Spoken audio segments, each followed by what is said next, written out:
Who is the worst Grandmaster in chess history?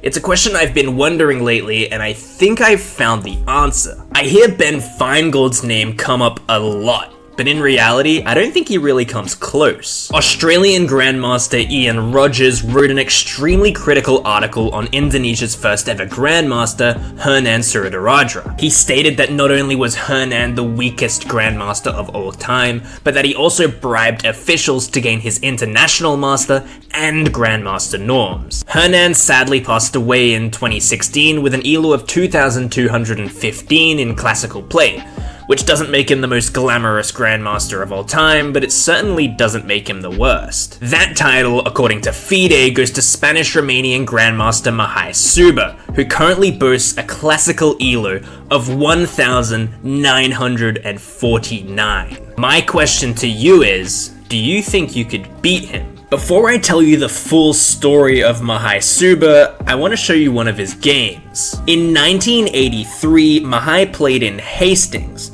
He finished a respectable 9th of 14 on 6 points, and drew with an 18-year-old Nigel Short at the tournament's conclusion. But it was in round 10 that he faced Hungarian Grandmaster Gyula Saks, and played possibly his greatest game ever. The game starts off with c4, c5. Mihai likes to fianchetto his bishop here with g3 and really go after black. He's not a player that likes to sit back and be attacked, especially with the white pieces. And just a side note, Mihai Suba plays the English a lot, and it's gonna become very apparent just how well he knows his theory. The game continues with both knights coming out on f3 and f6 respectively. Mihai then brings his knight to c3 and black strikes in the middle with d5. You'll notice this is all still theory, and keep in mind, this was 40 years ago in 1983, and this is still playable today. But two Grandmasters knowing theory isn't anything special. Every Grandmaster should know theory. But just keep an eye out for how much theory is left to come. Mihai Suba continues by snapping off the center, and Gyula Saks recaptures with the knight. Something I want you to keep an eye on is how far this knight goes. It's about to go on an absolute marathon, and Mihai Suba doesn't want that knight in the middle. It's a very strong knight if it's allowed to just sit there, so e4 is played, another move of theory, and Gyula Saks does not want to retreat his knight because maybe e5 will come, so he just keeps running his knight into the position. Theory, by the way, this is theory. But it's not the craziest theory I've ever seen. I mean, this knight is only coming to b4. I mean, clearly the knight wants to go back to c6, and black will begin bringing its pieces out and catching up on development. Well, after bishop c4, it's very clear that black's intention is not to go back because it checks on d3. And you might be thinking, well, there's an obvious reply here. White just needs to snap down the middle, black will recapture, and then the queens will get traded off. Takes, and black is okay here. No.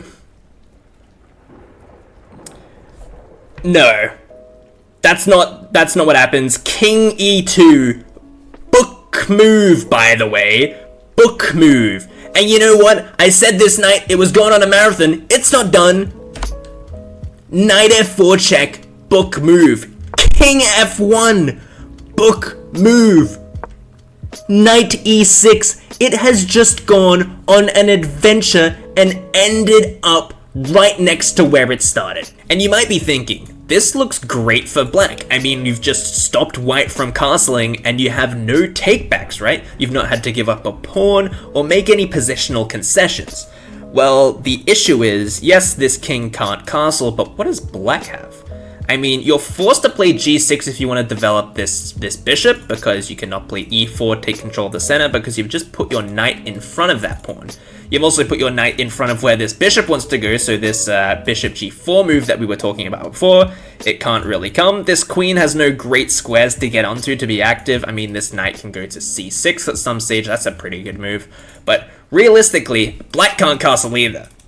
Black is not developed and can't castle. This is a slightly better position for white, and Mihai Suba wants to improve his position by playing the move knight e5. Knight e5 doesn't do anything just yet, but the issue is you can't get rid of that knight. If you play f6, we're going to play queen h5 check, and after g6 the knight will sacrifice itself, And after you take back, you win the rook in the corner, and you definitely can't castle this side anymore. That is not happening, that's for sure. Something else notable about this knight e5 move is that it now pins the knight to the f7 square. If you were to develop out here, this would simply be mate in 1. If you were to develop out here to g5, you would suffer from h4. And after queen d6, there's some queen a4 business, and the engine thinks that white is a lot better here. Even if you go knight here, I can play something like d4, and my position is just very strong. But these are two grandmasters. Obviously, they're going to be well aware of these concepts, so Gaiulas Sax plays the immediate queen d6, trying to dislodge this knight. And Mahai responds with f4. You cannot take this, as we established earlier. This would be very bad. It's not checkmate now because the queen has vacated the d8 square, but after king d8, you can play something like d4, and again, the king is in the middle. You're going to win this game, and there's not much that black can do about it. Gaiulas Sax follows up with the best move in the position, knight c6, and keep in mind what I said earlier. Mahai loved to attack his opponent with the white pieces, and he plays queen a4 getting ready for this, and Gaiulas Sax senses the tension in this position and goes to defend his knight in a very obscure way. And we've talked about this move previously, and it's the one that Mahai wants now. It's d4, a great move striking for the center. The idea is that we want this d4 square for this knight, if you can believe it. If we play knight b5 right now, the queen will go here, and we have no knight d4. Obviously, this pin exists, so we want to take advantage of that. So the idea is d4. If pawn takes, we play knight b6, and then queen b8, we will take back, and then this is insurmountable pressure on black's knight. And this is exactly what happens in the game. Gaiulas Sax does not play the correct move. He takes there, and after Mahai plays knight b5, queen b8 is played, and the pawn is snapped up on d4. But this is not the end of Gaiulas Sax's woes, because he makes another mistake here playing f6, and Mahai knows exactly what the position demands here. Things are about to get very ugly for Gaiulas Sax, and I want you to remember that there is a 130 elo discrepancy between these two grandmasters. So for Gaiulas Sax to be dismantled in this fashion is quite something. And in this position, Mahai takes the knight, and Gaiulas Sax takes back with the pawn, and in this position, I mean, Mahai would love to play bishop f7. We spoke about this earlier, right? Bishop f7 being just checkmating, but unfortunately the knight can take here, so it's not possible, of course. So Mahai needs to find something else, and that move is it's still bishop f7. It's bishop f7 because if Gaiulas Sax takes with the knight, it no longer defends the c6 pawn. Mahai will take this pawn, and after the king moves, he'll deliver checkmate with his knight.